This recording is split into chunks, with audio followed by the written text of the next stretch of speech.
Hey guys, so every once in a while we read the news and something incredible comes our way.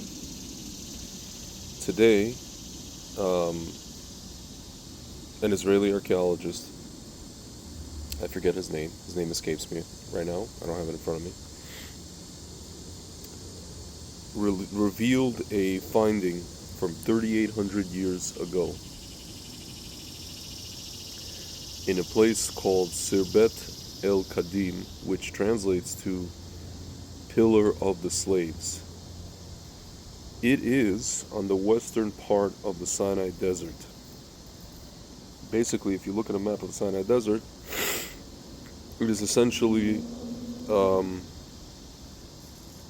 you know, if let's say you're traveling along the Red Sea, it is kind of halfway between the top of the Red Sea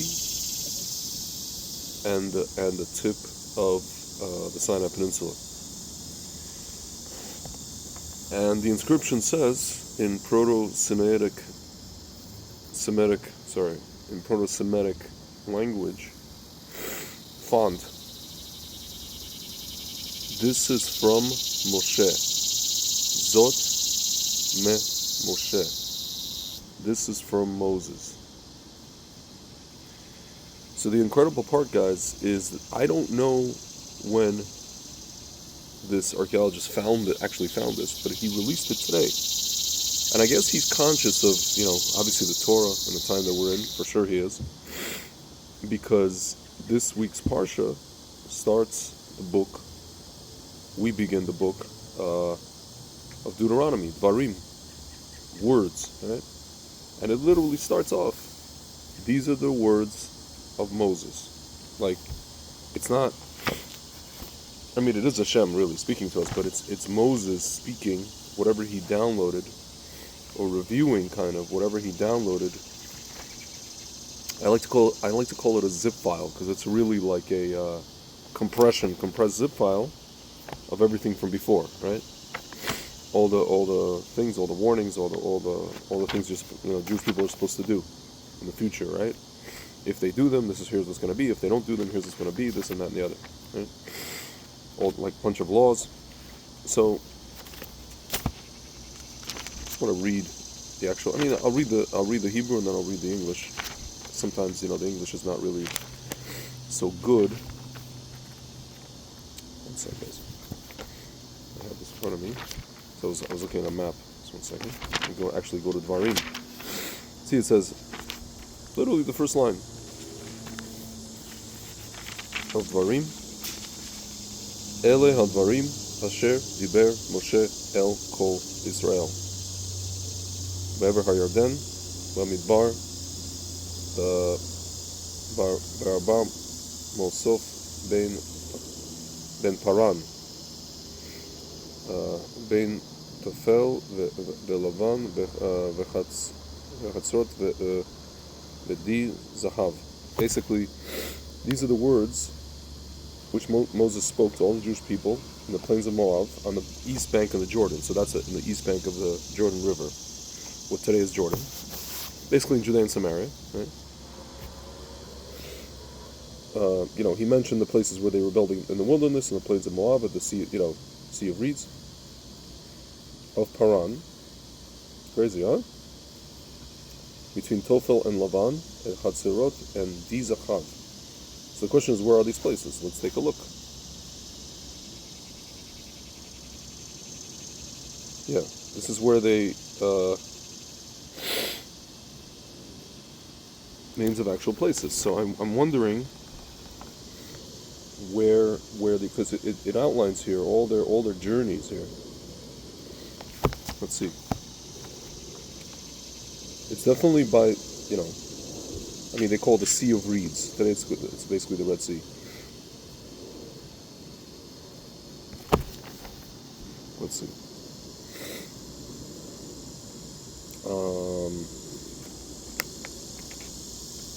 Yeah, there you go. Desert of Zin. So he mentions those journeys. by the Red Sea. He's in this first line. He's mentioning those journeys by the Red Sea, which he obviously was he obviously was there himself as well, right, guys? It's absolutely astounding, guys. It's absolutely astounding.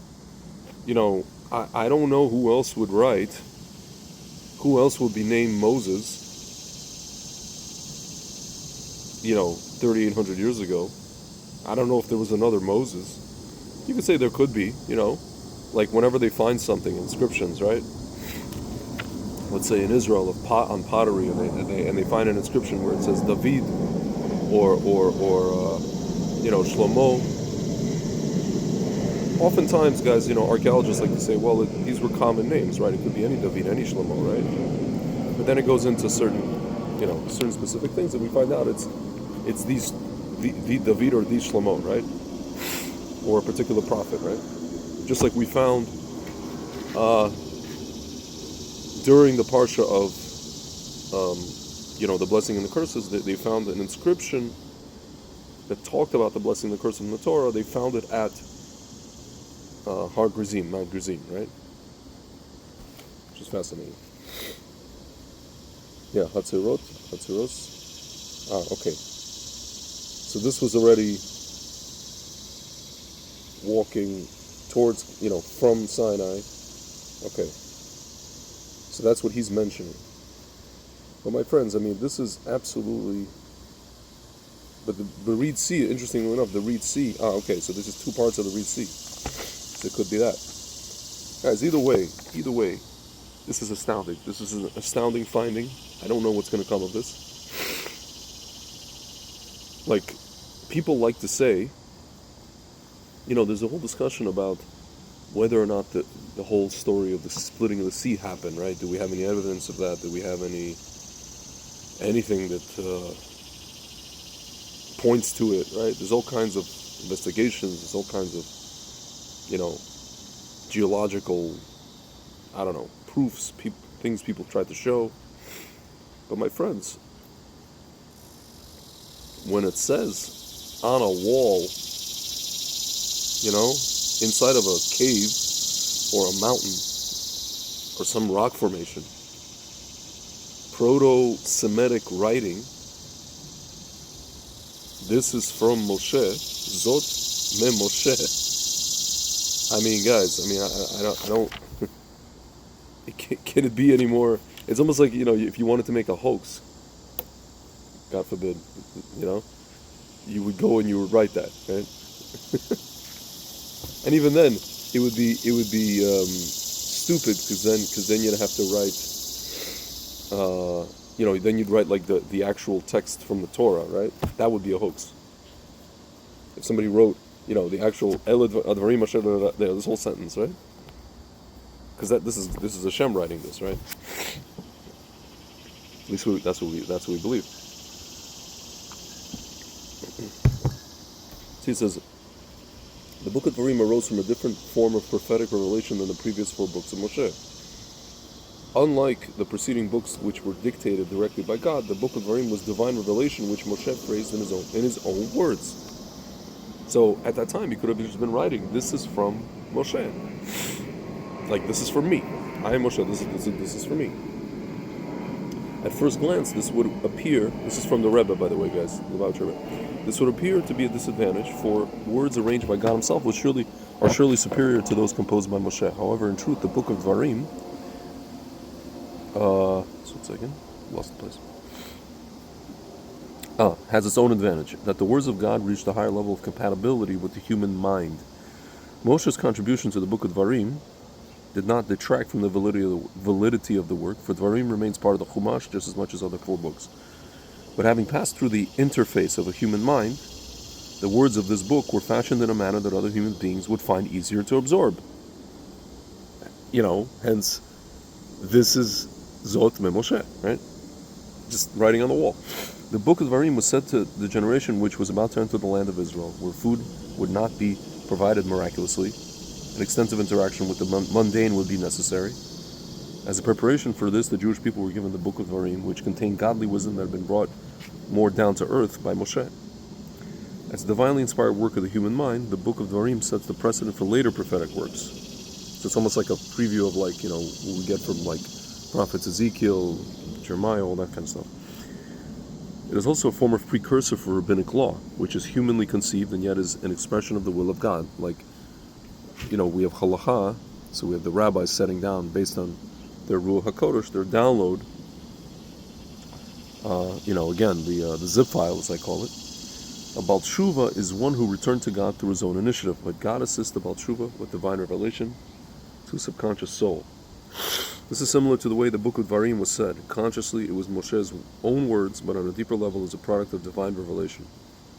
This similarity between Tshuva and the Book of Dvarim is the inner reason why the book is characterized by rebuke, a way of helping another to do Tshuva, because it says these are the words of subtle rebuke, which the commentaries say, that Moshe said.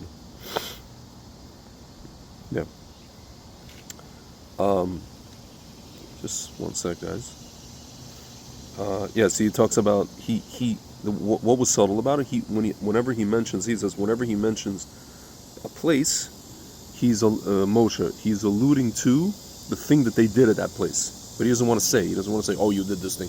He just it's kind of like you ever speak to, like, maybe your parents or somebody.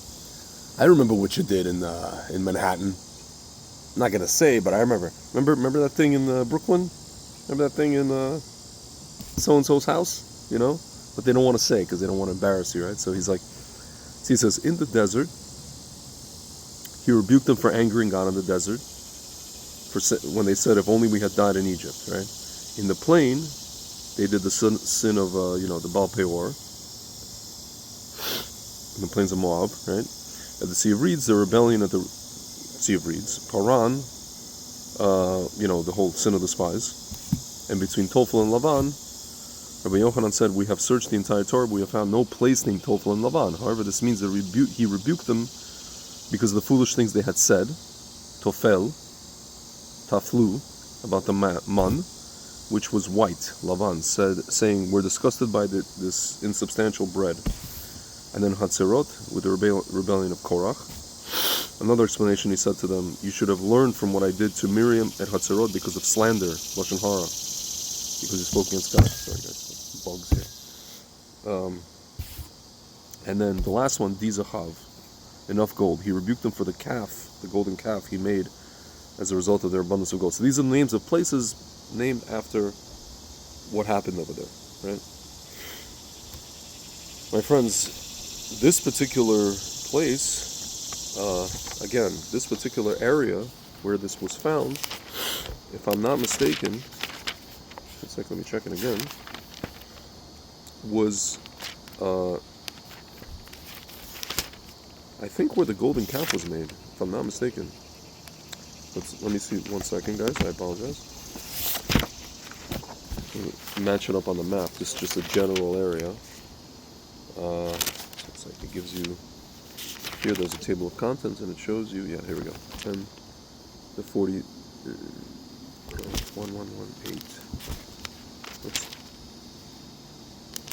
1 second, these are the journeys of, these, okay. Oh my goodness, sorry. Whoa, excuse me. Whoa, crazy allergies. So, yeah.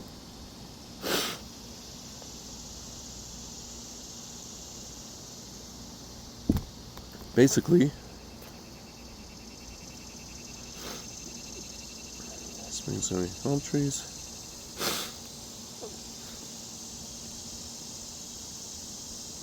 I'm just looking for that place. Let's see, was it Hatzerot? Hatzeros and Canton Risma. It doesn't say where this Zahav place was. But guys, I mean, the place where they made the golden calf was shortly after they left Egypt, so it was definitely on the western side of the Sinai, for sure, 100%. So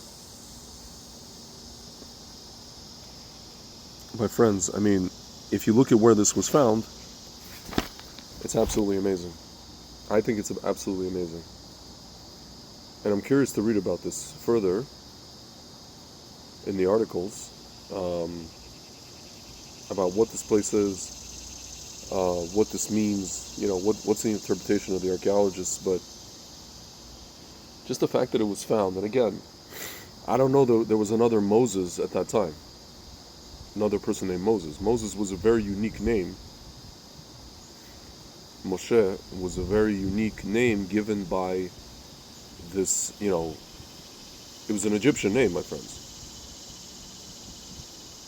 of a particular person. I don't think anybody else had that name. You could say maybe there were kids, Egyptian children, named named Moses after this Prince Moses, so-called Prince of Egypt. But where they found this, I think, if I'm not mistaken, my friend Nachliel can correct me, who's an expert at this, most of the people who lived in Egypt lived near the Nile, around the area of the Nile. This was all the way down the Sinai, what we today would call Sinai Peninsula. Like, I don't think Egyptians did not live there. Ancient Egyptians did not live there at that time. I could be wrong. Only people just, there would be like people traveling there, walking around aimlessly. Right? So, my friends, absolutely astounding. And again, like I said, this week should be full of interesting things. And by the way, Moses was the Mashiach of that generation, guys. And here we are in the 9 days, still waiting for Mashiach. And Zvat Hashem, Tisha B'Av is right around the corner, and we're still hoping that it'll be a happy day. All right, guys, we continue. Talk soon.